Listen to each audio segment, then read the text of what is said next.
Frances. How are you? I'm fine, Amy. Lovely to see you again.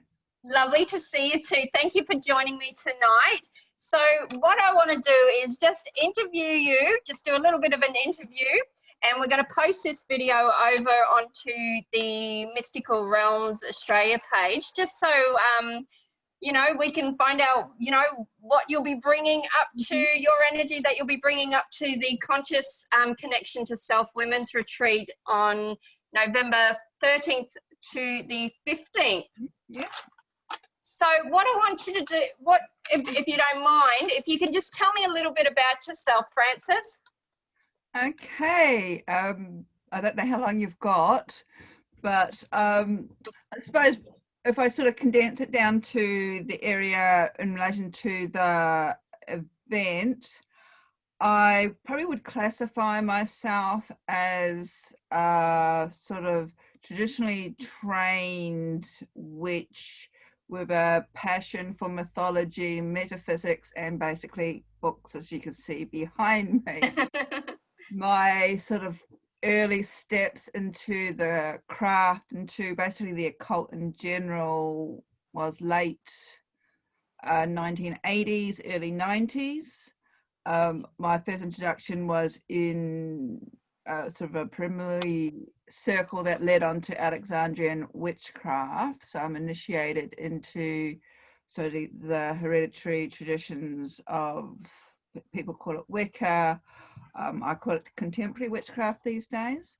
It sort of has fallen a little bit out of popularity in some circles, but there's the teachings still form the underpinning to what I continue to do, whether I call myself Alexandrian or just craft or whatever.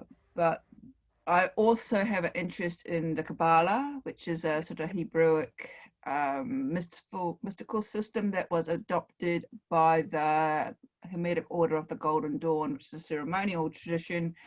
And those two sort of teachings sort of have woven their foundations in through contemporary witchcraft and a lot of branches of modern witchcraft, even Wicca today. And it's sort of very hard to sort of pry all these teachings out from even the callings of the quarters, or having quarters in your circles, the initiation rites through so Gardnerian, Alexandrian witchcraft and their follow-ons. All of that comes down to largely the Golden Dawn and the influences that the Golden Dawn had before there. So I have that interest, and then I also have my passion for mythology, which has led me through to writing a couple of books, and my latest offering is on the Dark Goddess, which is an area that I've always been sort of drawn to, should I say, for, I don't know, 15, 20 years. So I'm a bit of an old hag when it comes to this sort of stuff. I've been around the tracks a few times and I get grumpy with the way things get done these days.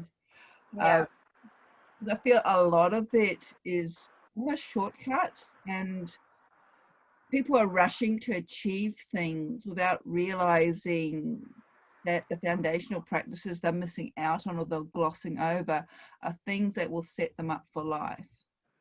Absolutely. And this is something that I have a second book coming out next year that I actually write about, in that the foundational practices that I was taught back in the 80s, 90s, I still utilize today. Yeah. And it's like building a house. You need these foundational practices if you are going to have a practice or mold your practice to serve you throughout your life, as opposed to being something that, should I say, more sort of superficial, and it doesn't give you that really deep connection with why you are walking this path to start off with. Absolutely. It's so vital, isn't it? Having that strong foundation to be able to build on, from there. But that vital foundation is just everything. Yeah. So what I want to do is ask you, what sort of energies will you be bringing up to the gathering? Hopefully not a chaotic one. I do seem to, my life the last 5 years has been very interesting, shall we say that, say. ebbing and flowing. I'm in the process of doing a lot of sort of surrendering and releasing, acknowledging stuff, and it's especially a lot of stuff that's also come up recently in the last couple of months, and it's all to do with basically what Carl Jung, who is a psychologist, termed as shadow.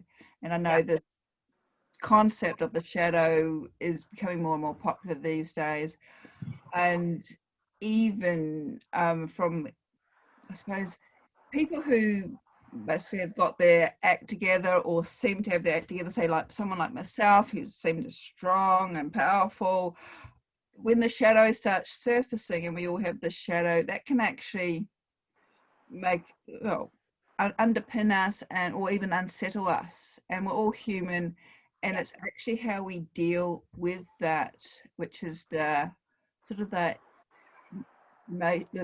more important experience. And so what I'm hoping to bring up is probably a little bit of a delving into shadow work, but also in the concept or the confines of how I work, and largely through, I suppose, the Alexandrian practice that I've been taught. It's very devotional in relation to gods and goddesses are actually real beings. They're not archetypes or figments of our imaginations. They're living, breathing beings. But I suppose what the ancient peoples used to do, where they do offerings and you make pledges and petitions too. So over this millennium, their stories have sort of been manipulated and changed, and our understanding of them these days aren't originally to how they were back in the beginning.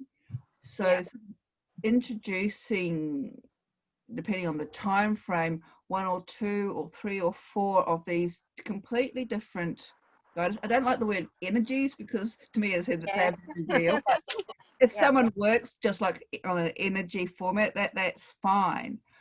But sort of understanding and getting to know, I'll call them ladies, for want of a better word. And they're not as, well, my experience with them is that they sort of give a tough love sort of teaching, even the ones that sort of might scare us in their appearances. They help us go within and identify an aspect of what they're connected with within ourselves. And some of them just come along and just smack us around the head and wonder what we're doing. So, absolutely, there's teaching and learning in everything, isn't there? Yes. So sorry. No, go ahead. I was just going to say, yes. So that's basically, I haven't, to be quite honest, Amy, I haven't actually thought anything out. I sort of used to be a big planner, but I'm sort of now learning to trust and go probably more organically, depending on what comes up or who wants to be talked about, who wants their story told, and also gauging by the people attending the conference as to what they're actually wanting and their level of experience. Yeah, absolutely.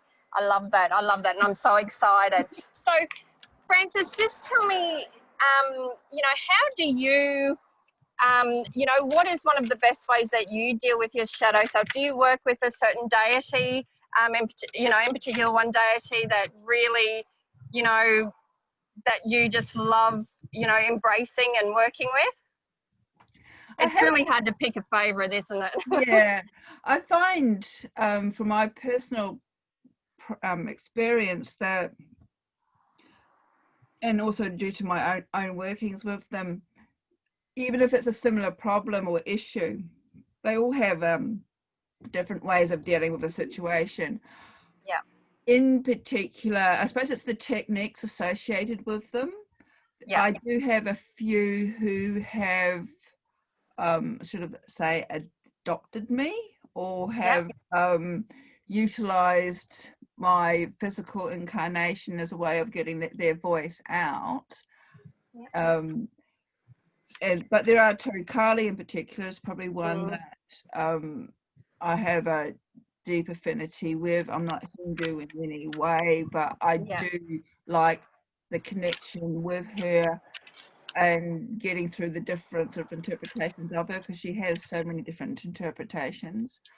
Yeah. About 6 years ago, probably a bit longer actually, I had a connection with Ishkakul, who's Sumerian, and that was quite interesting because there still isn't a lot of information about her today, except for probably more academic texts, which are very dry and boring, and what I call space cadet material when it comes to even the Babylonian stuff.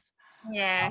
Because a lot of her teachings and practices has sort of been, we've lost them, and what we have seems to be there's this sort of duality between her and Inanna, and a lot of them sort of favor Inanna. But my personal experience with her is she's not as bad, or she's nowhere near this image that we seem to have of her, and she's actually quite sort of surprised that a lot of people see her as this ugly, jealous, driven old hag. She seems to think that she's anything but that. So those are my two main ones. I do work with Hecate sometimes. Baba Yaga comes through. How I sort of work myself is I almost say that I've said I'm sort of like a channel. Whoever wants to come through, or whoever wants to do or have a ritual in their honor, I'll start getting inspiration or be drawn to doing something due to the nature of my work. It's very devotional, and but when it comes to sort of putting that into sort of a format, like for a workshop, it's more of sort of explaining their stories and then picking up one or two elements as to what they're generally associated with and working with that. With Kali in particular, I do, like my meditation practices, I'm really big on mantras, and that also I find really good, especially in this day and age with everybody's mental health is spiraling out of control. I have found mantra, or that repetition of chanting, really helps bring you back into the physical self. Yes, absolutely. And then with calling in something like for Kali, she also has her scimitar, her sacred sword. So she's really good for any emotional attachments which are, no longer working for you, that you may not even realize that you still have. And this is probably what's interesting with dark goddess work, is they will bring to light probably aspects that we think we might have dealt with in the past, and then all of a sudden something will happen, and this is shadow work as well. There'll be one trigger and that will send you off spinning. And something like, if you know how to chant, or you have a focal point, like a particular dark goddess or a simple altar, that can actually help you sort of gauge where you are, stop spinning, grab a few moments of breath to calm yourself down, and find that sort of place of peace where you can go, okay, I can breathe, I can do this now. And I could view myself sort of as a cork bobbing in an ocean. Sometimes the ocean is nice and flat, which is fantastic. Sometimes the wind blows, and then sometimes there comes a storm, and I keep bobbing back up to the surface. Yep, and it just sounds like, when we look into our shadow self and our, those stored emotions, and bring the knowledge, that that information to the light, we really are reclaiming who we are, and stepping into our power, and stepping into, without all the baggage and everything behind us, weighing us down. So I think it's so valuable, and I thank you so much for, doing what you do, and I cannot wait to sit in circle with you in a few weeks. I'm so excited. I think that what this sort of work is ongoing, and it can do, it's what people don't understand or don't tend to understand. It's like, it's not, you do one workshop and it's over and done with. It's a lot. It's there's a author out, a modern spiritual leader, whatever you want to call him, called Jeff Brown, and he talks about sort of bringing spirituality into the here and now, into the physical self. And because a lot of the other practices, including meditation and yoga and all that, we're teaching, we've been taught to ascend out of the physical body, but our Mm, physical body is where we feel the emotions. And this is yes. why we are human in this incarnation, is to actually feel. Feel. So, even with our modern culture, with the Instagram and the perfect, everything, and everybody has to be happy, it's this Yeah. false happiness. But Yes, we're all absolutely. having to, or we're all feeling that we're having to live up to this expectation, whether it's Yeah. internally or externally, while inside there, our soul, our essence is being crushed. Mm, And it's through, I suppose, what I like about the dark goddesses is that they are raw, they are untamed, they are unpredictable. And Sekhmet tells you that it's okay to be angry. And for a woman, yep. we're told not to be angry and to swallow our Mm, emotions. And then they wonder why we get illnesses, around the liver and yep. things like that. It's because we keep swallowing our emotions. So, but the way to Absolutely. do that is to use that energy and that power in a constructive way. Absolutely. The most important thing. So I do that, and I suppose, with all my other interests in esoteric and metaphysical and the occult, all that sort of comes through. I don't Yep. separate. I can't separate all my other interests. I'm just one being, and I have Yep. multiple interests, and it all just comes through. So yeah. That's fantastic. All right. So, how do people find, you've got a Facebook page, you've got your website. Do you want to just, let people know how they can get in contact with you? Yes. Okay. I'm trying to organise my social media life. It's just not working. I do have a private page, but I've set up a page for my written work. So I've written a few books. So that's just Frances Billinghurst author is probably the more public page. I'm deciding I'm going to keep my private page, but I'm also as founder of the Temple of the Dark Moon, is where you'll find sort of more my witchy stuff. In the IC and Center of Metaphysics is where you'll find probably my more healing and metaphysical stuffs. And all of these pages have Facebooks as well as web pages. You can search for myself on Instagram. I'm having to be on Instagram. I'm on Twitter, usually ranting and raving about, I don't know, something political. Maybe not. Don't follow me on Twitter. Um, I also do devotional beading. My project, I make malas, devotional beads, Wow. prayer beads, bracelets, and I've sort of branched into importing journals and a few things through Luna Noir Creation. It's an Etsy store. Also got a Facebook page, and it's the proceeds from the Etsy store that go towards the proofreading and the cover design for my book. So it sort of comes back into that, where you support me even if you want to buy a bracelet or a set of mala beads. Yeah.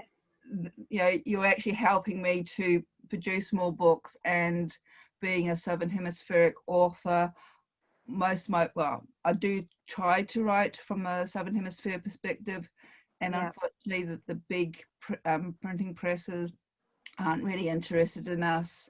Mm, So I do a lot of self-publishing, and which also has all the extra costs, as I said, like cover design and proofreading and all that. So yeah, if anybody buys from it, Luna Noir, they actually help me cover those costs.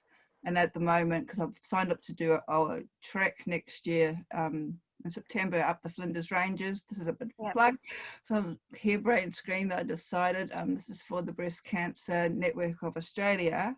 Fantastic. Now in September, I will be donating 40% of all sales towards my fundraising for them.